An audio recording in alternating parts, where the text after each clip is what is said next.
तो बच्चों, आज का टॉपिक है वैद्युत ध्रुवण। वैद्युत ध्रुवण किसे कहा जाता है? आपने ध्रुवीय और अध्रुवीय अणु पढ़ लिए। ध्रुवीय अणु और अध्रुवीय अणु क्या होते हैं? ध्रुवीय अणु क्या होते हैं? अध्रुवीय अणु। तो ध्रुवीय और अध्रुवीय अणु जब आपने पढ़े, तो ध्रुवीय अणु के अलावा जो अध्रुवीय अणु था, अध्रुवीय अणु वे अणु जिनमें धनावेशों के केंद्र और ऋण आवेशों का केंद्र एक ही बिंदु पर होता है, उन अणुओं को कहते हैं आप अध्रुवीय अणु। वे अणु जिनमें धनावेशों का केंद्र और ऋणावेशों का केंद्र एक ही बिंदु पर होता है वो कहलाते हैं अध्रुवीय अणु। अध्रुवीय अणु जितना धनावेश होगा केंद्र में, उतना ही उसमें ऋणावेश होगा, यानी कि नेट आवेश एक अध्रुवीय अणु का नेट आवेश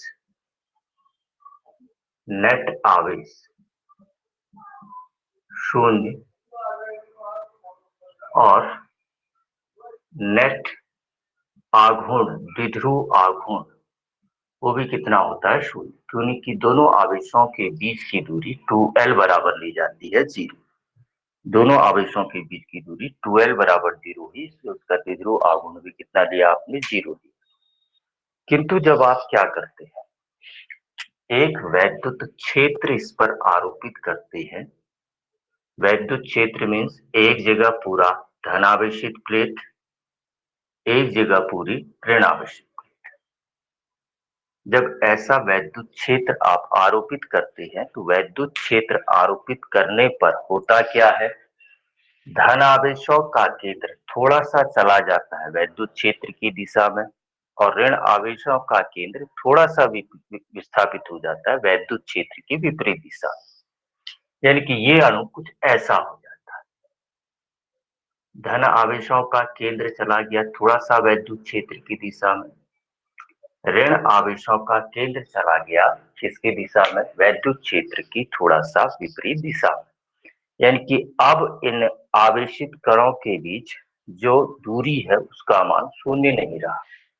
नेट आघूर्ण जो था वो अब नेट आघूर्ण P does not equal to 0, net आघूर्ण शून्य नहीं रहा। तो जब किसी ध्रुवीय अणु को वैद्युत क्षेत्र में रखा जाता है, जब किसी अध्रुवीय अणु को वैद्युत क्षेत्र में रखा जाता है तो उसमें एक आघूर्ण प्रेरित हो जाता है, वैद्युत आघूर्ण प्रेरित हो जाता है। यानी कि अब वो क्या बन गया? एक ध्रुवीय अणु बन गया। तो अब उसका नेट आवेश तो 0 हुआ, मगर नेट आघूर्ण क्या नहीं होता है? 0 नहीं होता है। नेट आवेश 0 है, बट नेट वैद्युत आघूर्ण 0 नहीं है, कुछ वैद्युत आघूर्ण उसमें प्रेरित हो गया। हम जितना ये वैद्युत क्षेत्र बढ़ाते जाएंगे, धन आवेश और ऋण आवेशों के बीच की दूरी जितना हम वैद्युत क्षेत्र परिवर्तित करते जाएंगे, बढ़ाते जाएंगे, वैद्युत क्षेत्र का मान जितना हम परिवर्तित करते जाएंगे, वैद्युत क्षेत्र का जितना बढ़ाते जाएंगे, दोनों आवेशों के केंद्रों के बीच की दूरी उतनी ज्यादा बढ़ती जाएगी, और दूरी जितनी ज्यादा बढ़ती जाएगी उतना इसमें वैद्युत द्विध्रुव आघूर्ण प्रेरित होता रहेगा। तो किसी एक अणु में ये प्रेरित वैद्युत द्विध्रुव आघूर्ण, एक अणु में प्रेरित ये वैद्युत द्विध्रुव आघूर्ण आरोपित वैद्युत क्षेत्र के अनुक्रमानुपाती होता है। अगर किसी अणु में प्रेरित वैद्युत द्विध्रुव आघूर्ण स्मॉल p है, प्रेरित वैद्युत द्विध्रुव आघूर्ण ये अनुक्रमानुपाती होता है आरोपित बाह्य चुंबकीय क्षेत्र। जितना ज्यादा चुंबकीय क्षेत्र आप आरोपित करेंगे, ई का मान जितना ज्यादा होगा, धनावेश और ऋण आवेशों के बीच की दूरी उतनी ज्यादा होती जाएगी, उतना दूर वो होती जाएगी। जितना दूर वो जाएंगे उतना ज्यादा वैद्युत द्विध्रुव आघूर्ण इसमें प्रेरित होता रहेगा। अगर यहाँ पर अनुक्रमानुपाती का चिन्ह हटा दें, ध्यान देने वाली चीज एक है, कहीं पर अगर हम अनुक्रमानुपाती का चिन्ह हटाते हैं तो हमारे पास आता है एक नियतांक, किंतु यहाँ पर यदि हम अनुक्रमानुपाती का चिन्ह हटाते हैं तो हमारे पास दो नियतांक आते हैं, एक अल्फा, दूसरा एप्सिलॉन नॉट, और ई तो है इसमें। एक नियतांक आ गया आपके पास अल्फा, दूसरा आ गया एप्सिलॉन नॉट। एप्सिलॉन नॉट को तो आप जानते हैं, एप्सिलॉन नॉट को आप कहते हैं निर्वात की वैद्युतशीलता या वायु की वैद्युतशीलता। जो यहाँ पर एप्सिलॉन नॉट है ये कांस्टेंट है, जिसको आणविक या परमाणविक ध्रुवणता कहते हैं। इस एप्सिलॉन नॉट आणविक भी कह सकते हैं, आणविक या परमाणविक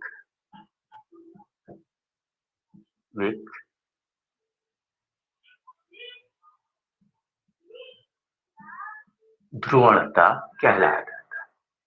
यहाँ पर आपने एप्सिलॉन नॉट को क्यों लिया? एप्सिलॉन नॉट इसलिए लिया यहाँ पर ताकि ये सूत्र विमीय रूप से सही हो, विमीय रूप से सत्य हो, विमीय रूप से सही हो जाए, विमीय रूप से भी सही आए, इसलिए यहाँ पर आपने एक नियतांक लिया, क्या? Epsilon not. अब यहां से निकाले तो एप्सिलॉन इक्वल टू आ गया आपके पास P upon alpha equal to P upon epsilon naught into E। ये आ गया आणविक ध्रुवणता। अगर इसका मात्रक निकालें, इसका अल्फा का मात्रक, अल्फा का मात्रक बराबर P upon epsilon naught into E का मात्रक।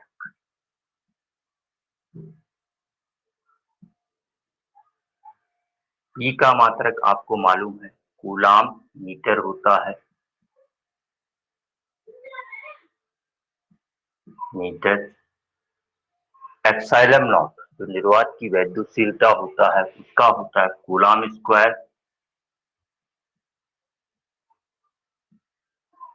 पर न्यूटन, पर न्यूटन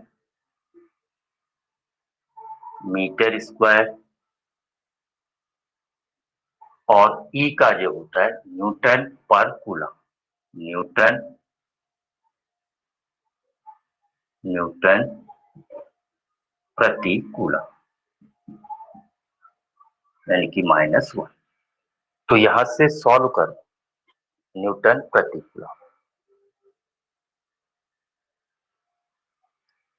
अब देखिए ये कूलाम स्क्वायर इस कूलाम और इस कूलाम से कैंसिल, ये दोनों कैंसिल, न्यूटन और न्यूटन कैंसिल, ये मीटर स्क्वायर मीटर की पावर -2 ऊपर जाएगा तो +2, यानी कि अल्फा का आ गया मीटर की पावर 3, यानी कि एप्सिलॉन यानी कि आणविक ध्रुवता के मात्रक वही है जो आयतन के हैं। आणविक ध्रुवता का मात्रक वही होगा जो आयतन का हो। तो आणविक ध्रुवता देखना यहाँ पर ई अलग अलग शब्द आएंगे, ई वैद्युत क्षेत्र अलग अलग आएंगे, तो वैद्युत क्षेत्र अलग अलग क्या है उसका ध्यान दीजिए। वैद्युत क्षेत्र माने है ये वह आरोपित वैद्युत क्षेत्र स्मॉल p है, यहाँ पर एक अणु में प्रेरित वैद्युत द्विध्रुव आघूर्ण, एक अणु में, पूरे में नहीं, एक अणु में, एक अणु में प्रेरित वैद्युत द्विध्रुव आघूर्ण उसके आरोपित बाह्य वैद्युत क्षेत्र के अनुक्रमानुपाती होता है। एक अणु में प्रेरित वैद्युत द्विध्रुव आघूर्ण।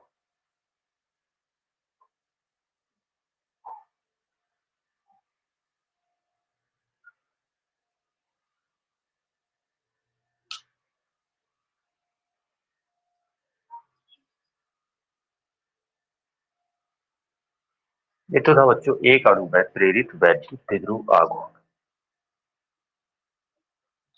अब एक टॉपिक, इंपोर्टेंट टॉपिक,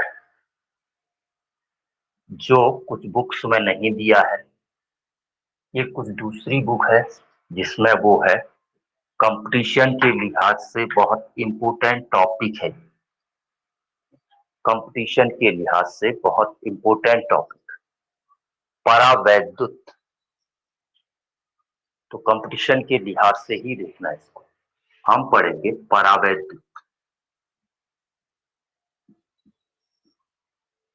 परावैद्युत अर्थात डाइलेक्ट्रिक्स। परावैद्युत किसे कहा जाता है? हमने जो परिभाषा पढ़ी है उसके अनुसार कोई भी पदार्थ, अचालक पदार्थ, किसी भी अचालक पदार्थ को आप कह देते हैं परावैद्युत। वो परिभाषा वैसे तो ठीक है, मगर परावैद्युत को भी अब आप दो भागों में बांटते हैं। कैसे दो भागों में? अचालक, जो परिभाषा आपने पढ़ी है ध्यान से सुनना, इसको फिर पूछूंगा किसी टाइम तो आना चाहिए। एग्जैक्ट परावैद्युत कहते किसको है? परावैद्युत जो अभी तक आपको बताया है उसके अनुसार परावैद्युत उसे कहा जाता है जो भी अचालक पदार्थ होते हैं, कुचालक पदार्थ होते हैं, उन सबको आप कहते हैं परावैद्युत। मगर आपने दो प्रकार की पढ़ने पदार्थ, एक ध्रुवीय अणु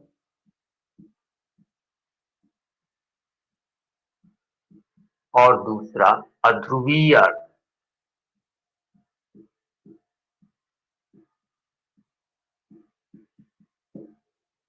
ध्रुवीय अणु कौन?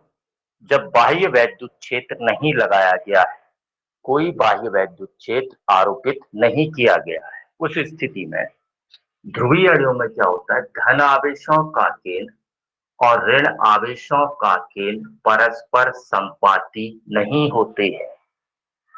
बाह्य वैद्युत क्षेत्र की अनुपस्थिति में, बाह्य वैद्युत क्षेत्र अभी आरोपित नहीं किया गया है, इसका नेट आवेश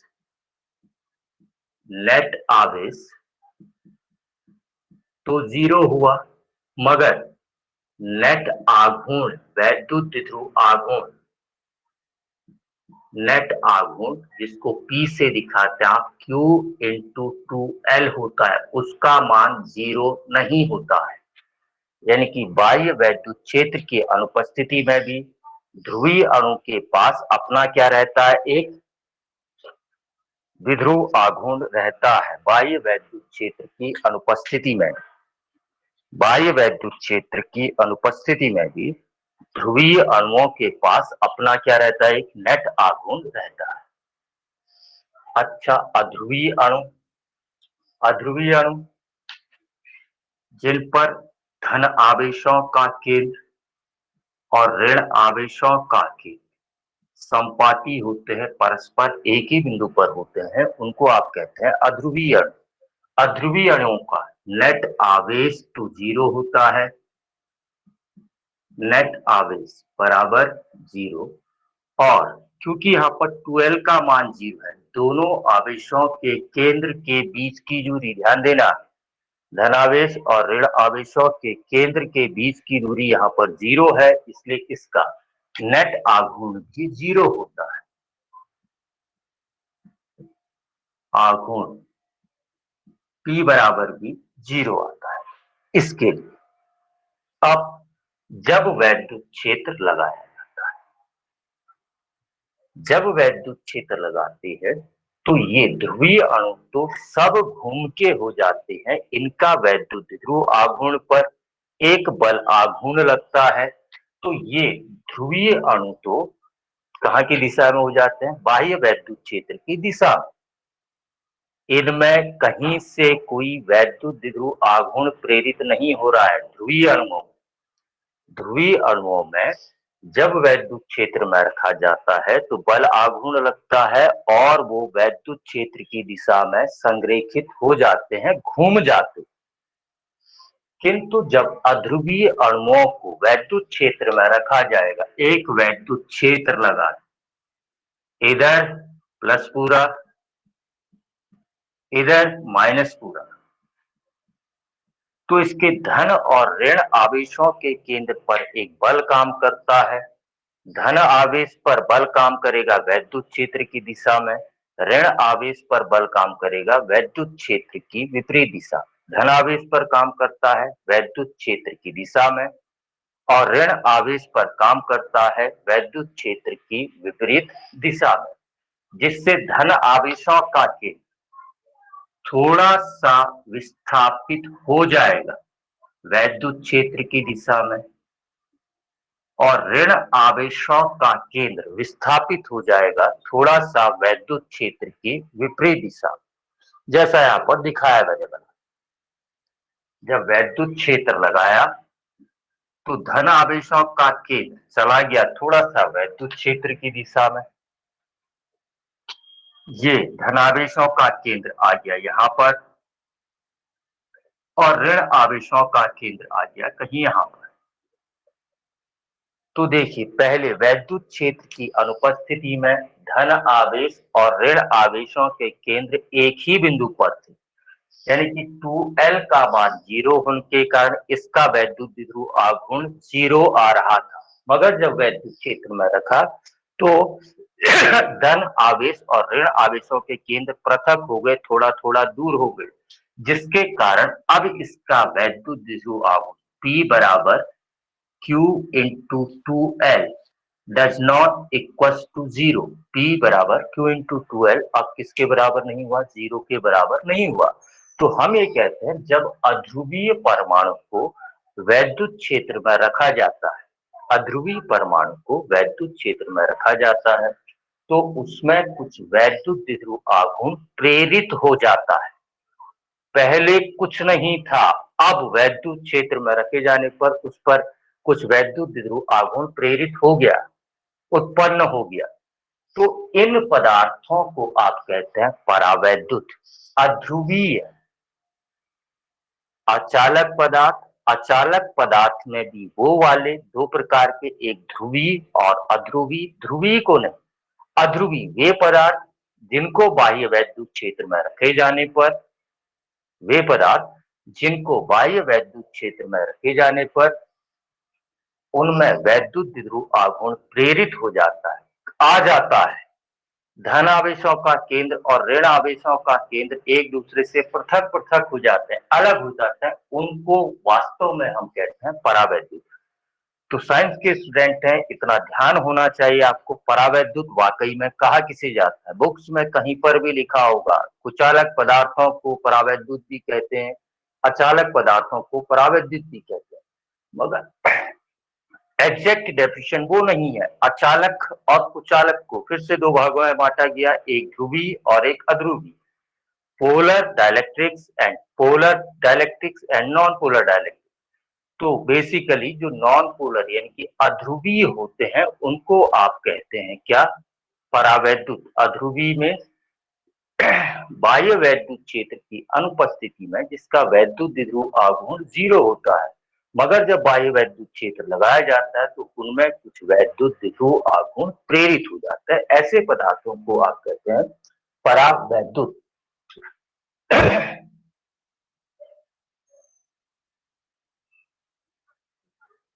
आए बेटा परावैद्युत समझ में?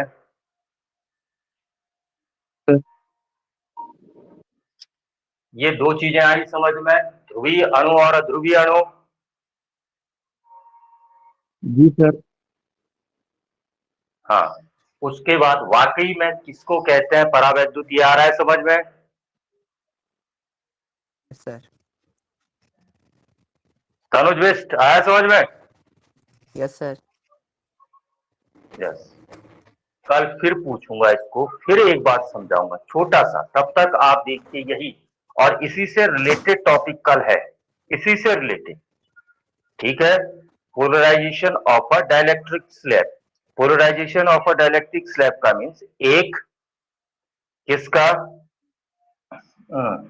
ये परावैद्युत गुटके का ध्रुवण। ये टॉपिक मैं आपको बता रहा हूँ सीबीएसई पैटर्न के हिसाब से, क्योंकि उसमें इजी दिए हुए हैं। ये हिंदी पैटर्न की जिस किताब से हम स्कूल में पढ़ते थे उसमें ये टफ दिए हैं और समझाया ज्यादा है, ठीक है बच्चों। इससे यहाँ से देखना, मैं इसको व्हाट्सअप भी कर दूंगा बुक से वो। अच्छा वो तो इंग्लिश में है, उससे क्या फायदा होगा, मैं यहाँ पर लिख दूंगा, आप लिख लेना, ठीक है इसको कहीं से। जी सर। हाँ ठीक है बेटा, ओके, आज इतना ही, बाकी करेंगे कल। जी सर। बाय बच्चों। Bye sir, bye.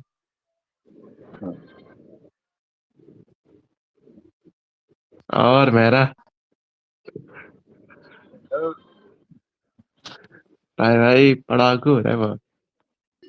यार खुद तो मेरे से पहले आ गया था क्लास में। अबे वो कैमरा ही सेट करने में ठहरा यार। बकेती काटने में था उसको यार। हाँ। और नीरू हम्म। बेटा नीरज भी पढ़ाकू है बेटा, रोज ही आ रहा है। वही तो। कहाँ रोज यार। गजब। लिख भी ये रहे हैं, तो मतलब आया, खाली आ ही रहे खाली आ रहा हूँ। हैं। सही है यार, सही है। मेरा क्या कर रहे थे अभी? मैगी बना रहा हूँ। यार, हम खाना बनाते हुए कर रहे हैं, मतलब ऑनलाइन क्लास। क्या करे फिर, कुछ दिख थोड़ी तभी ना कहूँ रहा तूने है। माइक ऑन क्यों नहीं किया? अभी रोटी वोटी बेलने में लगा है तब। हाँ सही है, पेन हाँ तेरा पेन। हो गया नाश्ता पानी? सिंगल ऐप पे भी था अगर तू। नहीं तो। अरे अपना काम स्वयं करो वाला हुआ। आत्मनिर्भर।